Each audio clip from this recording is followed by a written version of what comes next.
So, what I asked today, I mean, not that I don't need your attention every day, but today as we go through the terms, you just need to understand the terms. I don't want to read word for word through everything that's on here. This is for your reference. I more so just want to point out what you need to know so that we can get to the examples and actually apply these vocabulary terms. So the first part, the first few sets of examples are on classifying the different study types.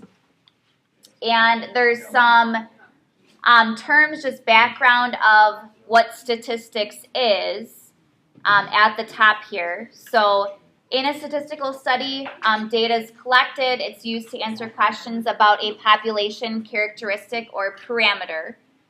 So a parameter is what is tied to an entire population of people. I need your attention up here, please.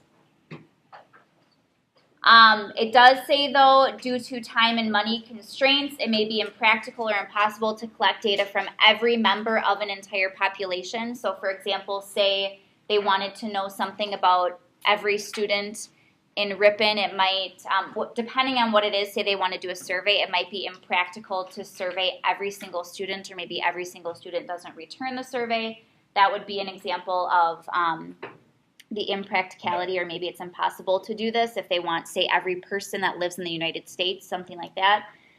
So in many studies, they take a sample of the population and they measure a statistic a statistic is calculated using that data. So a statistic is tied to a sample of a population.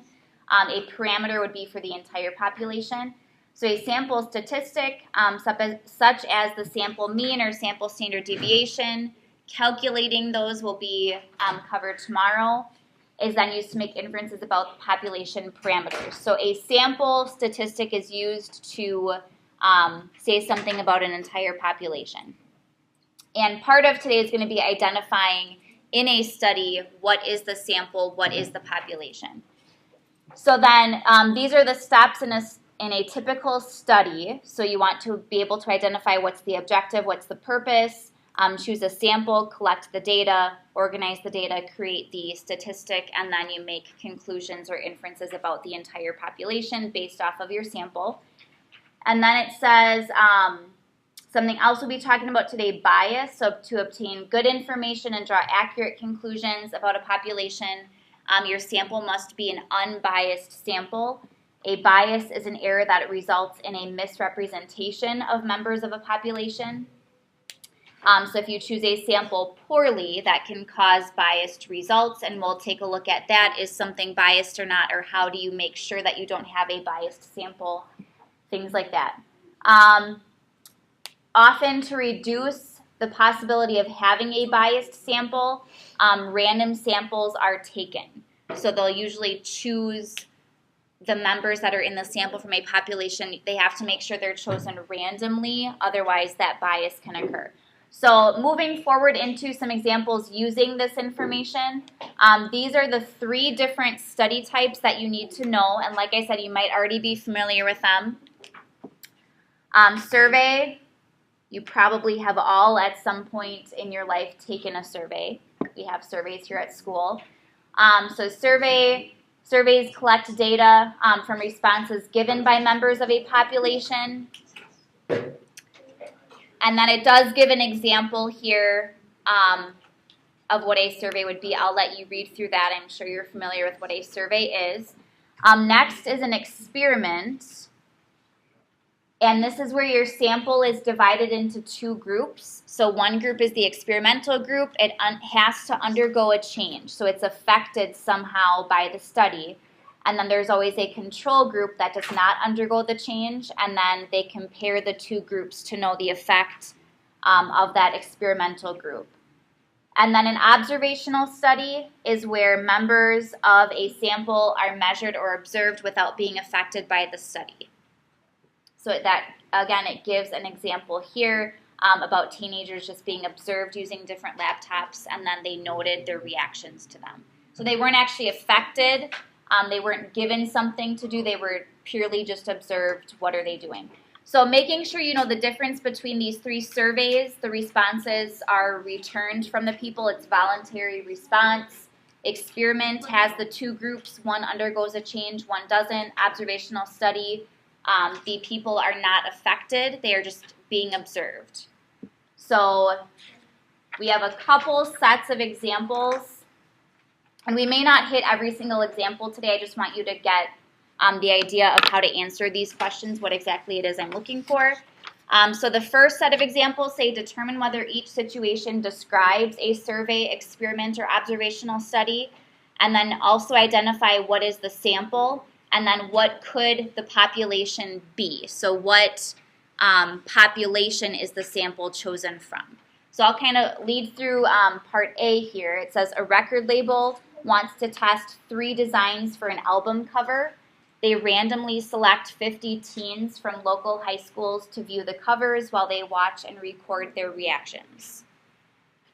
So first, identifying if it's a survey, experiment, or observational study. Can you tell from that scenario which one of those 3 it would be?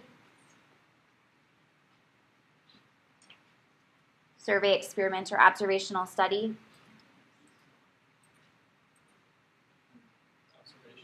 Observational study. Why would you say it's observational study? Because they're recording what they're doing. Yes. Yep, they're watching those teens from that sample and then recording their reactions. So I'll just say here, I realize on the notes, however you write this down is up to you. What I'm looking for, though, on your assessments, whenever you're writing a response to something, make sure you're writing it out in complete sentences. So I might not do that for every example on here. I will for this one, but I realize on your notes you just want to get down the important information. If it's not all in complete sentences, that's fine. So this is an observational study.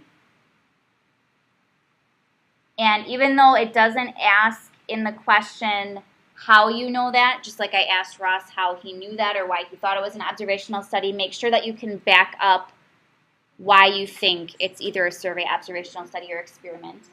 And then when it comes to the sample and the population, so the sample in this problem or in this scenario would be the 50 teens that were randomly selected.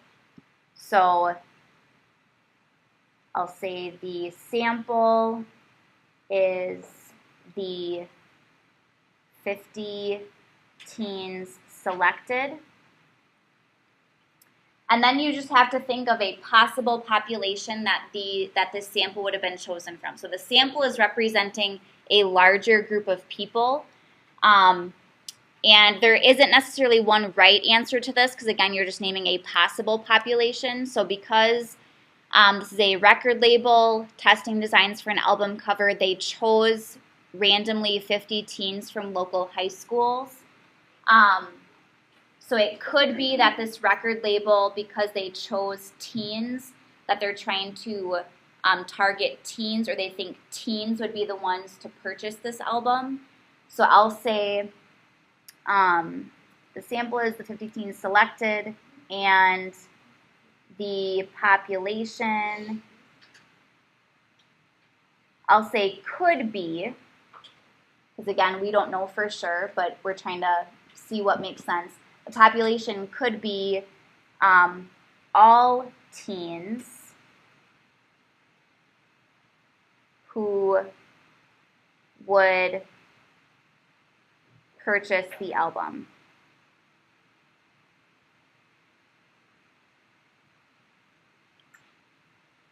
So it's kind of like 50 teens are randomly selected from all teenagers. It seems like if they're only selecting teens, they're thinking teens would be the ones to purchase the album. So they want to pick a design cover that would make them purchase the album is essentially what's happening.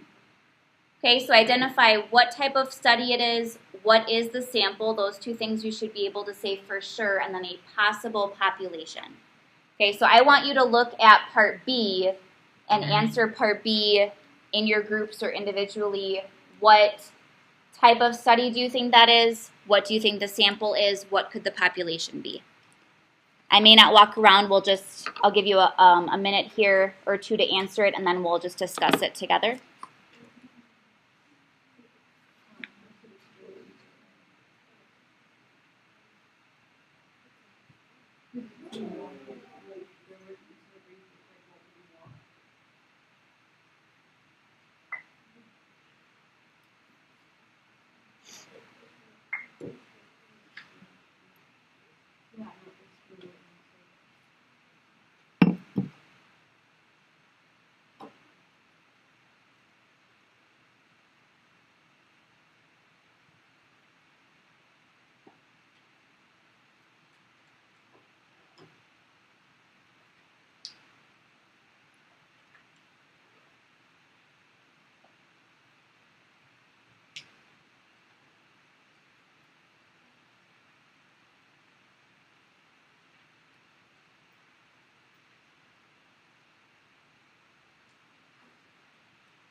All right.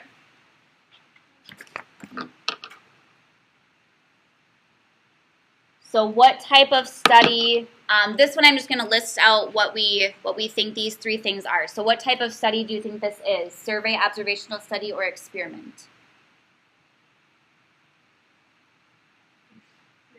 Experiment? Why did you say experiment? Because they're testing two groups and seeing,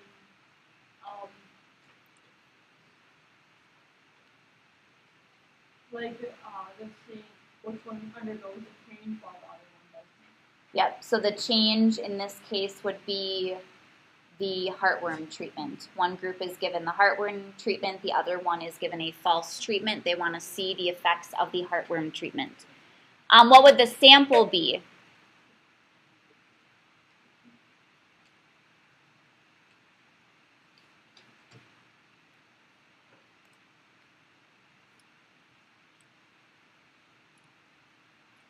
Somebody besides Lily, she answered the first one. So what would the sample be?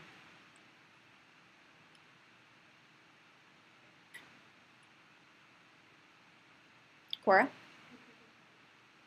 The group of dogs that were in the experiment. So I'll say group of dogs selected. So the sample is always the people, or in this case, the animals that are actually part of the study. That is your sample. Who is the study happening to? And then what would the population be if the sample is the group of dogs selected? What would the population be?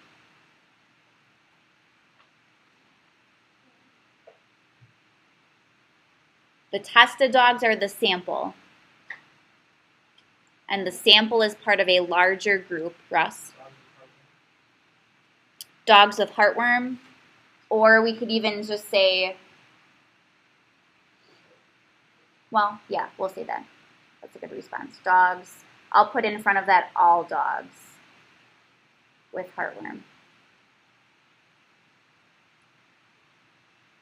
So obviously they're not testing out this medication on every single dog that has heartworm. That might be impossible to do, or it's definitely impractical. So they're choosing a group of dogs to run the experiment on to test it, and then it would be available to all dogs if there's a positive effect on that experimental group.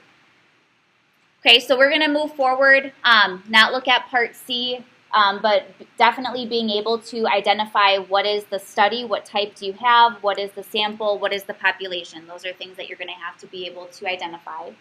Example 2 still deals with those same three ideas, except we're focusing more on the study aspect. So this is where you're actually determining if you should use a survey, experiment, or observational study. So it says, to determine which type of study to use, you're thinking about how the data will be obtained, whether or not the participants will be affected by the study.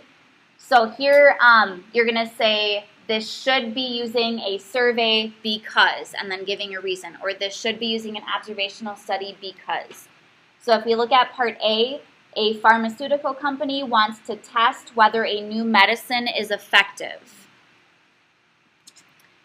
So in order to test whether a new medicine is effective, would you have to use a survey, observational study, or experiment? You probably use an experiment, kind of like the heartworm treatment on the dogs. To really know if medicine is effective, somebody has to actually take the medicine, and then you have to see what the effect is. So I would say, again, I'll write this out in complete sentences how I would expect it on your notes. If you just have the important information, that's fine. So I'd say this calls for an experiment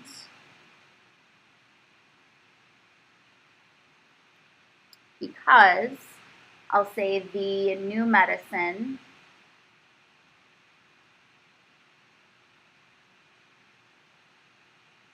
will need to be tested on a group of people.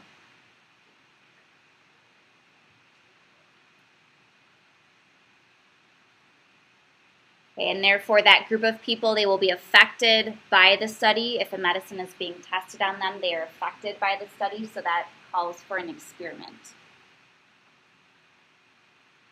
Okay, so I would like you to actually look at parts B and C, and again, discuss together or look at it individually.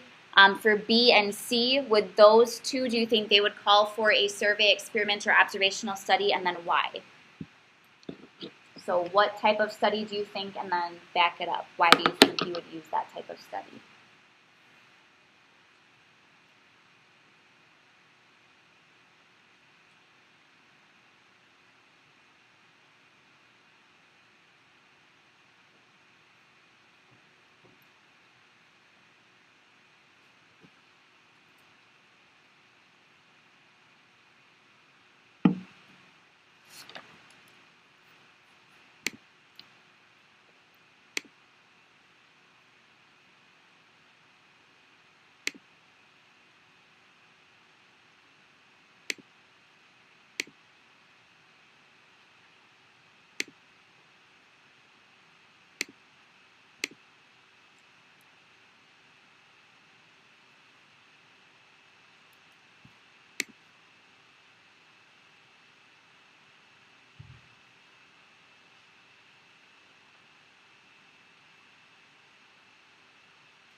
Sometimes surveys are a little bit easier to identify.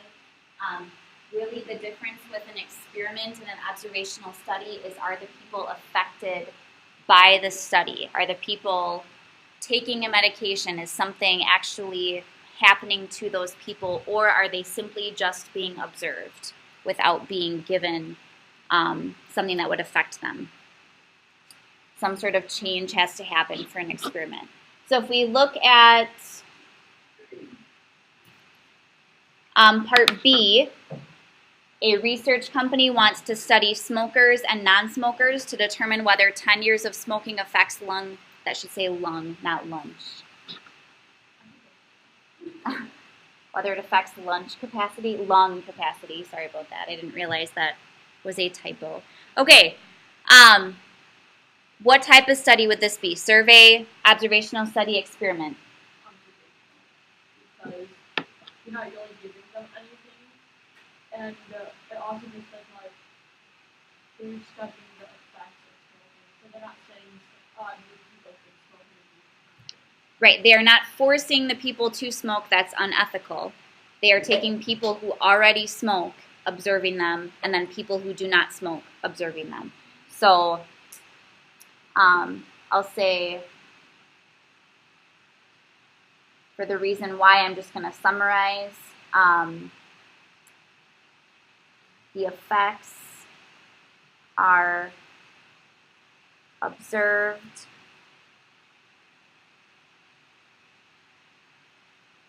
but no,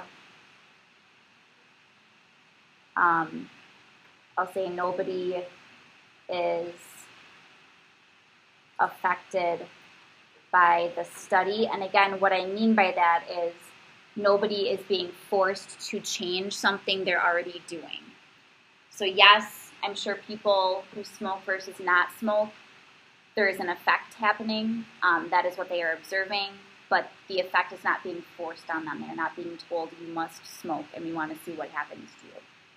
Okay, and then for part C, so this one said a national pet chain wants to know whether customers would pay a small annual fee to participate in a rewards program. They randomly select 200 customers and send them questionnaires, survey, observational study, or experiments. What would this one be?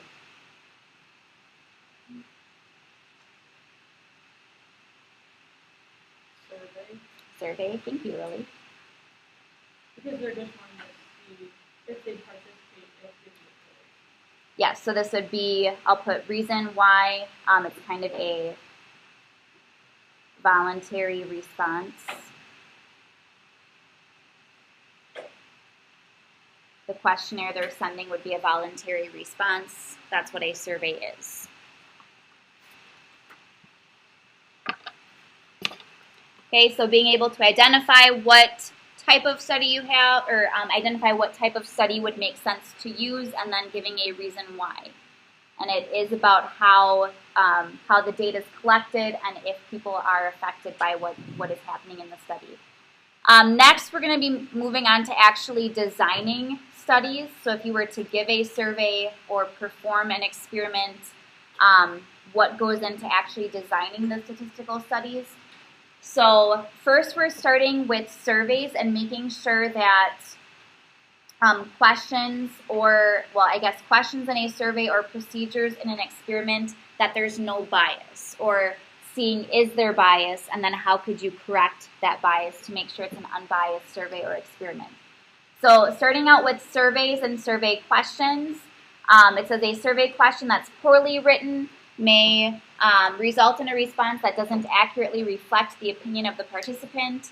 So these are things that you should avoid in a survey question. So avoid a question that's confusing or wordy, causes a strong reaction, encourages a certain response. So some questions are phrased to make you want to answer a specific way. Or if if more than one issue is addressed, that could kind of go along with the first, being confusing or wordy. That would be a poor survey question. It says also they can introduce bias if there's not enough information given to get an accurate response from the participants. So in example 3, these are just 2 survey questions. You're determining, is the question that's asked biased? And then if it is biased, if you're saying yes, explaining why you think it's biased. So the first question, it says, how many glasses of water do you drink a day? Would you say that's a biased question? No? Is it, kind of look up here. Is it confusing or wordy? Does it cause a strong reaction? Does it encourage somebody to say a specific response? Anything like that? Anybody offended by the question, how many glasses of water do you drink a day? No. Because even if you don't drink water, which everybody should, you could say 0, I don't drink water. So I would say no, this is not biased. That's a fair question. People can answer as many glasses of water they drink. Question B, do you prefer watching exciting action movies or boring documentaries? Would you? Bias? Yeah, because they're saying that like action movies short and boring. Right, it's the adjectives they're using, exciting versus boring. Somebody looking at this question might not want to say documentaries because it's encouraging people to say action movies are preferable. So biased because it encourages a certain response is what I'll say here. So if you're saying it's biased in the directions it said, say why you think it's biased. Okay, and then the next set of examples is getting us into, this next example, I guess example 4, because parts A through C all go together. It is having you design a survey, and then we'll get into experiments, bias in an experiment, and designing an experiment. So it says, when designing a survey, clearly state the objective, identify the population, carefully choose unbiased survey questions. So example 4 says, Jim decides to conduct a survey to determine how many teachers from his school with at least 5 years of experience would be interested in teaching an online course. So he's conducting a survey. So we are going through those steps to design the survey. We want to state what is the objective of his survey, suggest a population from which he would choose people for the survey, and then also writing 2 unbiased survey questions that go with that survey. So what would you say, looking at that scenario, the objective of his survey is? He's willing to teach an online class. Yes. And specifically, those teachers must have at least 5 years experience. So the objective of the survey, determine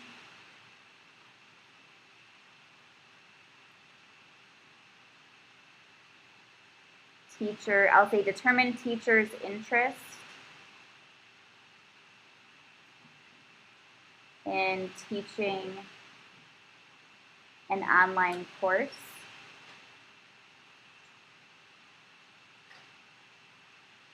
So what Lily stated, I worded it a little bit differently.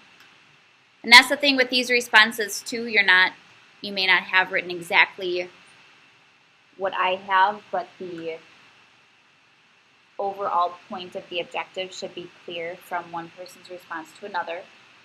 So then the population, so if he's choosing a random sample of people to give the survey to, what would the population be? Who would he be choosing people from? What population? Teachers with more 5 or more years of experience. Yes. Population would be teachers with 5 or more years experience.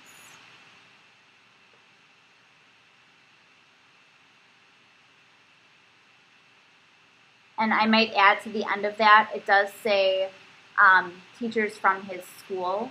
So teachers with 5 or more years experience at his school. So not all teachers everywhere in the world that have 5 or more years experience. He's focusing specifically on his school. And then it says to write 2 unbiased survey questions. So what I'd like everybody to do, again, individually or in your groups, write down, try to write 2 questions, or at least write 1 question that you think could be asked in this survey that would be an unbiased question. So if he's trying to gauge their interest in teaching an online course, and then given the population, what could a question be in his survey that would be unbiased? So everybody try to think of at least 1 so that we can get a list of 2 up here. So I want to give you a minute here to think of a question. Maybe you might all be able to think of the same question, so try to think of maybe a less obvious question too that would still fit in with the survey.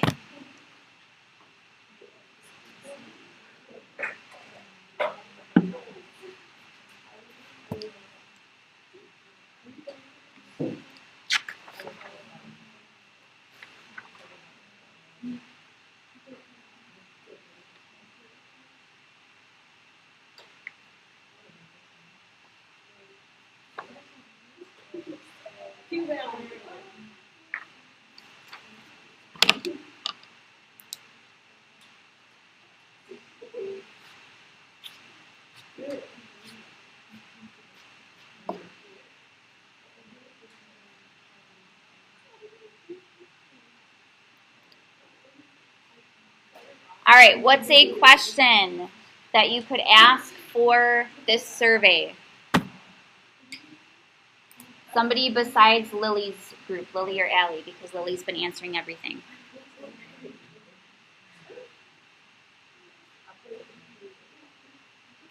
How about you 2 groups in the back, because you're talking about something not math related. Did you write down a question?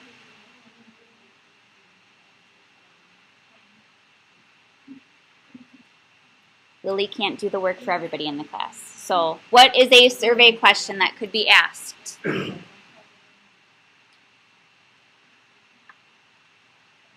Julie? Yes.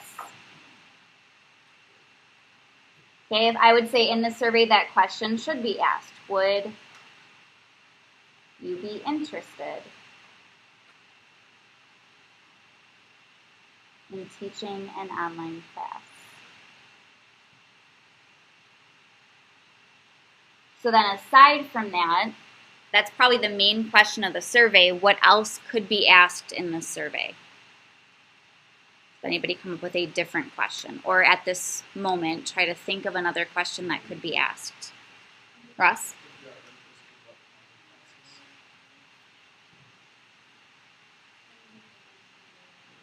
If you are interested, what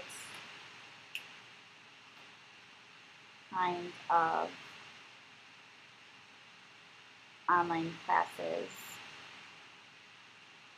I'll say, would you teach?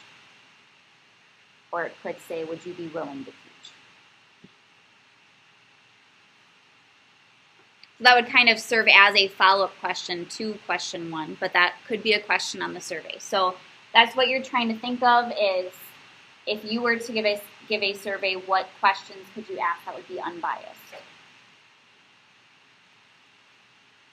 Okay, and then we're going to look at the last 2 examples are very similar to these 2, but with experiments. So we'll identify in an experiment that's given to us if there's bias, and if there is, how to correct it.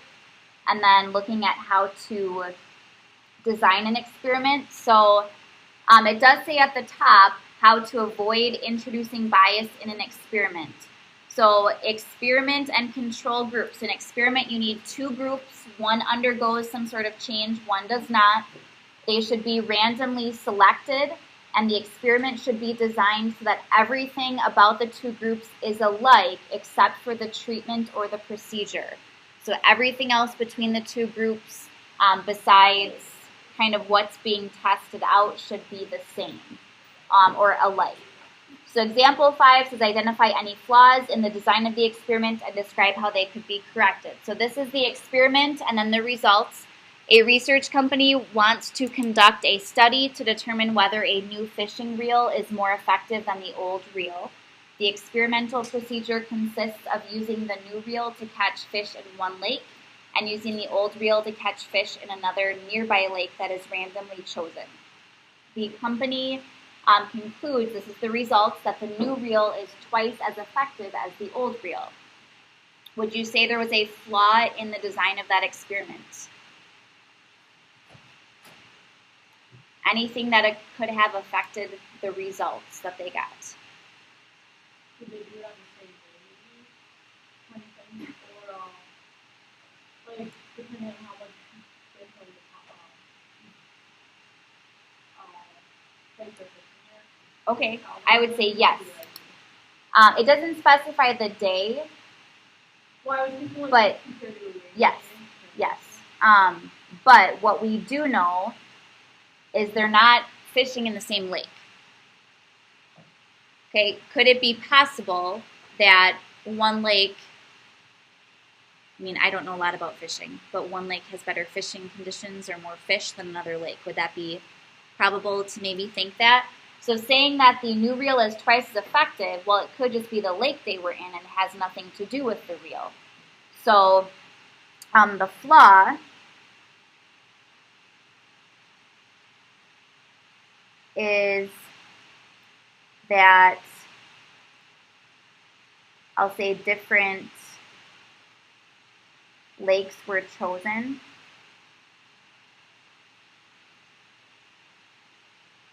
And then how to correct it, obviously they would be fishing in the same lake. So how I would phrase that is I should say both reels should be used to catch fish in the same lake.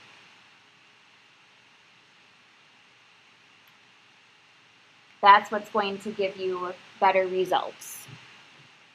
If they're both used and maybe they both end up catching a similar amount of fish, well then that shows that there's really not a huge difference between the 2 reels. So It's thinking about if you really want to see if a change is occurring, what has to happen.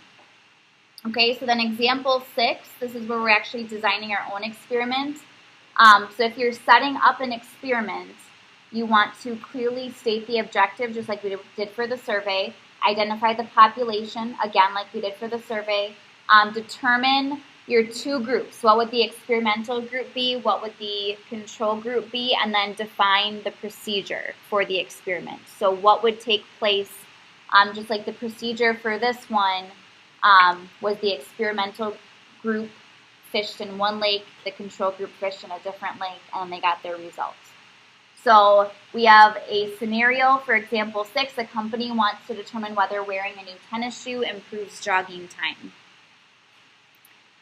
So part A says state the objective of the experiment and suggest a population. So what's the objective?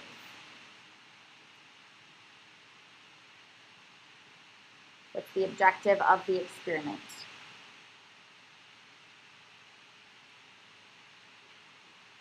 Cora?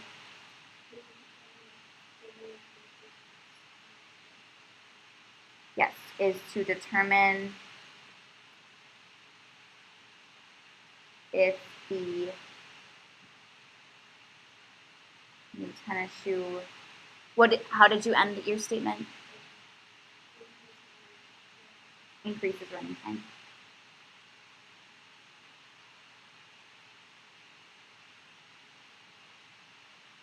Okay, so some of this stuff, as you're writing it out, you might even be looking at it and something might even seem obvious. Like this scenario really gives us the objective, but I know sometimes when things seem obvious, you think that your answers are wrong because it seems obvious.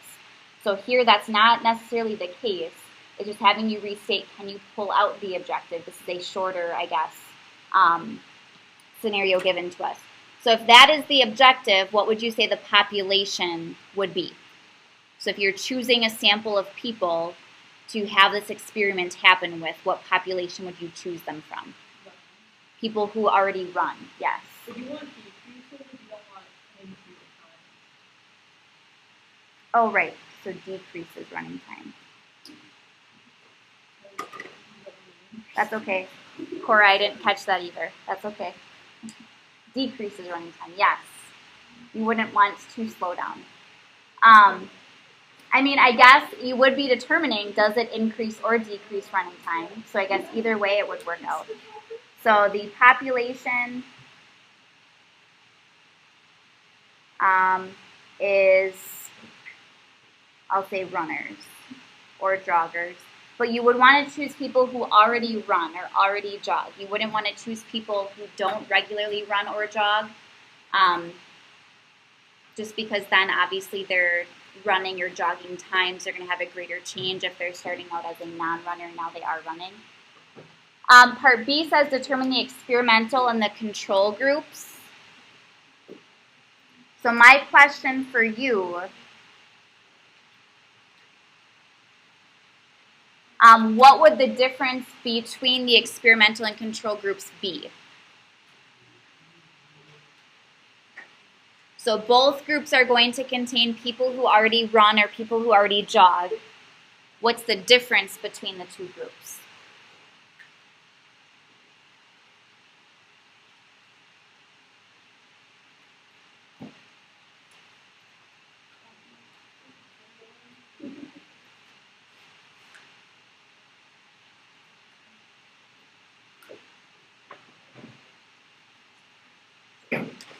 Ideas, what would be different about the two groups?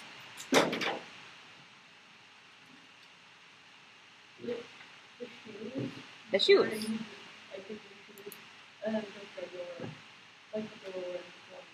Yep, which group is going to have the new shoes? The experimental, yeah. So the experimental will be the runners wearing the new tennis shoes. The control group will be runners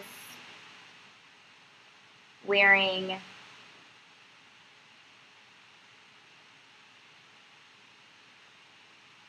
I don't know how to phrase it, their regular running shoe, the running shoes they've already been wearing.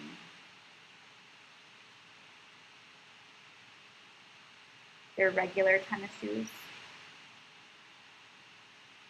So the control group does not undergo any sort of change. They're already runners. They're running in the same shoes they've already run in. The experimental group has to undergo some sort of change, and their change is they're wearing this new tennis shoe. So then I'm going to help out with the sample procedure. I'm just going to kind of give you main bullet points to hit if you're designing an experiment. And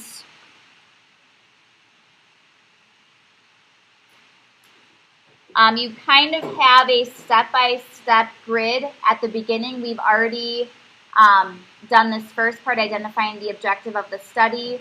And then it says to choose a sample, collect data, organize data, calculate these statistics, and then make conclusions. So I'm going to list this as a set of bullet points just for our purposes to get through this here. So what you'd first want to do, we identified the population. It's important that you say somewhere in the experiment that you are randomly choosing your sample. So I would say the first step would be to randomly select runners for the sample. So you'd have to figure out a way to randomly select people for this experiment that already run. You don't have to get into that much detail with this. I just want you to understand the main steps. And then once those people are randomly selected, you again have to randomly place them in the two groups. So I'll say randomly place the sample into the experimental and control groups.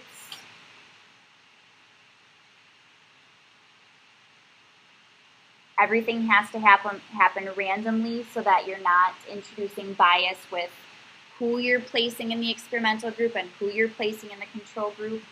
It's all random. And then if we're trying to determine if the running or jogging time is improving, so it's decreasing, you would obviously then want people from both groups to run or jog and record their times over some set period of time. So I'll say here, this is your data part. You're going to record the running times of participants in each group.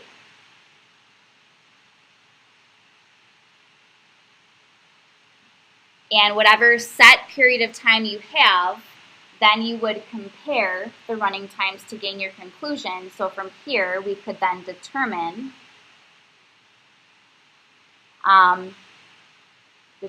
if running time improved.